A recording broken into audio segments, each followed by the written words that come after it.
Yo, what's up? Ayan, kamusta mga utol and then welcome sa video na ito.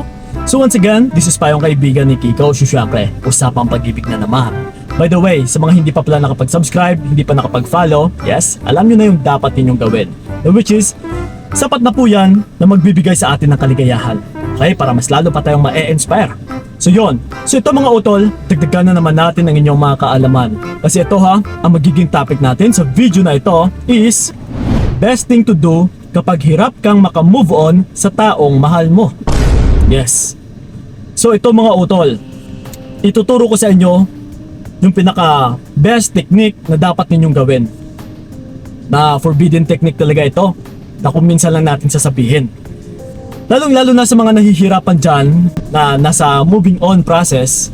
Ito mga utol, i-feed ko sa inyo para hindi na rin kayo mismo mahirapan, para mas mapadali yung pag-move on ninyo.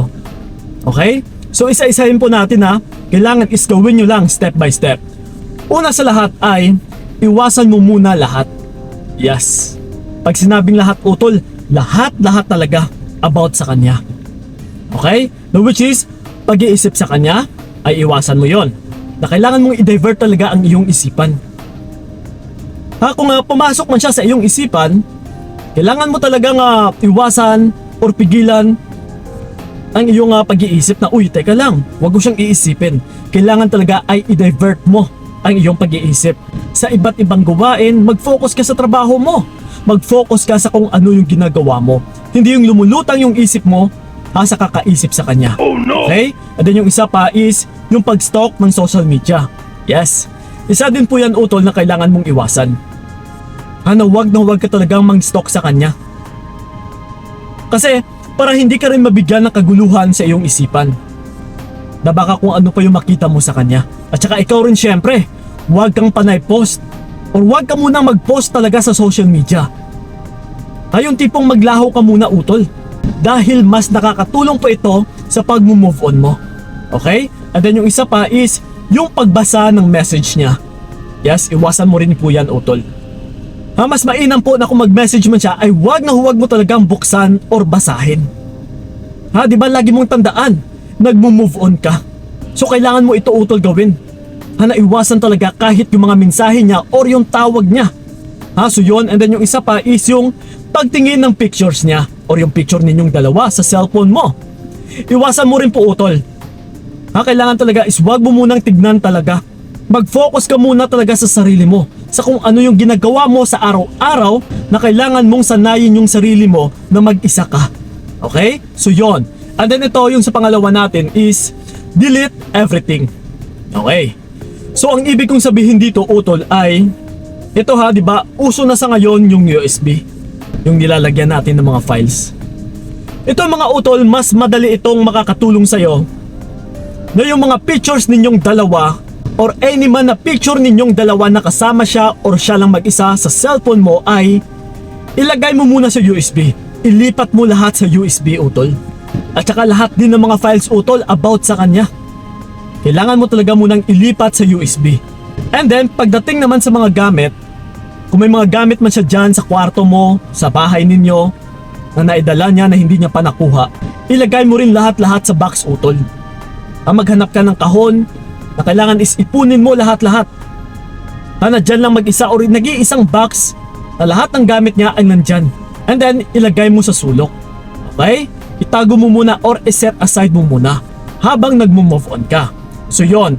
And then ito, yung pangatlo natin is isulat ang mga hindi mo nagustuhan sa kanya. Araw-araw. For 7 days utol. Isulat mo sa papel, mas mainam po notebook. Isulat mo sa ngayon kung ano yung mga hindi mo nagustuhan sa kanya. Like for example, yung pagiging pagkababaero niya, napaka-irritable niya, madali siyang magalit, suplado, siloso, sinungaling, babaero. Isulat mo yan utol araw-araw. That's why naisabi ko rin na mas mainam kong notebook dahil sa kinabukasan, sa oras ng pagsulat mo ay mababasa mo rin yung sinulat mo kahapon. Kasi ito mga utol sa isang linggo, trust me, hindi aabot ng isang linggo na magsasawa ka rin sa kakasulat sa kung ano yung meron na hindi mo nagugustuhan sa kanya. Na which is unti-unti po itong makakatulong na madidelete din siya sa isipan mo. Once kasi na nagsasawa ka na sa pagsulat about sa kanya, lalong-lalo na yung mga hindi mo nagustuhan sa kanya, ay malaking tulong din po ito utol na mas lalo mo siyang mabilis makalimutan. Yes, so yun po yung isang tanging paraan pa natin. And then, yung pang-apat natin is go out with friends. Okay, so ito sa paglabas ninyo, kailangan syempre utol ay mag-enjoy ka. Huwag kang magmukmuk dyan sa kwarto mo o sa loob ng bahay ninyo na wala kang ibang ginagawa kundi naghihintay ka sa messages niya, sa pagtawag niya, or pag-iisip sa kanya. Hindi po yan makakatulong sa pag-move on mo. Ang gawin mo po ay lumabas ka kasama yung mga kaibigan mo, mag-enjoy ka utol. Okay? Again, mark my word, mag-enjoy. Hindi yung lumabas nga kayo pero wala kayong ginawa kundi pinag-uusapan ninyo yung about sa ex mo. Okay? Diba like I said kanina, mag-enjoy ka. Ito mga utol, iwasan nyo rin talaga na magkwento sa mga friends ninyo. Kasi for sure, ma-judge ka lang ng mga kaibigan ninyo na mas lalo ka lang pagtatawanan at saka mas lalo lang bababa yung pagtingin nila sa'yo. So gusto mo ba yun? So kung gusto mo talagang respetuhin ka din pati ng mga kaibigan mo utol, wag mong i-down or wag mong ipakita na nadadown yung sarili mo. So ngayon yung about sa ex mo or about sa hiwalayan ninyo ay wag na wag mo talagang ikwento sa kanila. Okay? So yon, like I said, mag-enjoy ka. Stay tough utol. Maging resilient ka muna. So yon and then ito, yung panglima natin is talk to someone na hindi ka kilala. Okay. Actually, nandito lang din naman kami. Kami mga coaches. Which is, tumatanggap din kami ng one-on-one session na at least magkaroon ka ng outlet na para ma-relieve ka, lalong-lalo na kapag nade-depress ka. Actually, sa depression utol ay mas malaking tulong din ito yung ma-burst out mo lahat ng mga saloobin mo. Kung ano yung mga hinanakit mo. Once kasi na maisabi mo ito utol, mas lalo kang magiginhawaan na nailabas mo lahat-lahat. Okay, pero again, find someone na hindi ka kilala. Para maiwasan din natin yung ma-judge ka, yung para pagtawanan ka, at saka para hindi mo rin ma-down yung sarili mo.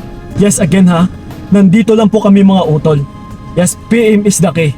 Okay, dahil malaking tulong po talaga ito, lalong-lalo na kapag advisor talaga yung makakausap mo, na which is, hindi ka matuturuan ng maling gawain.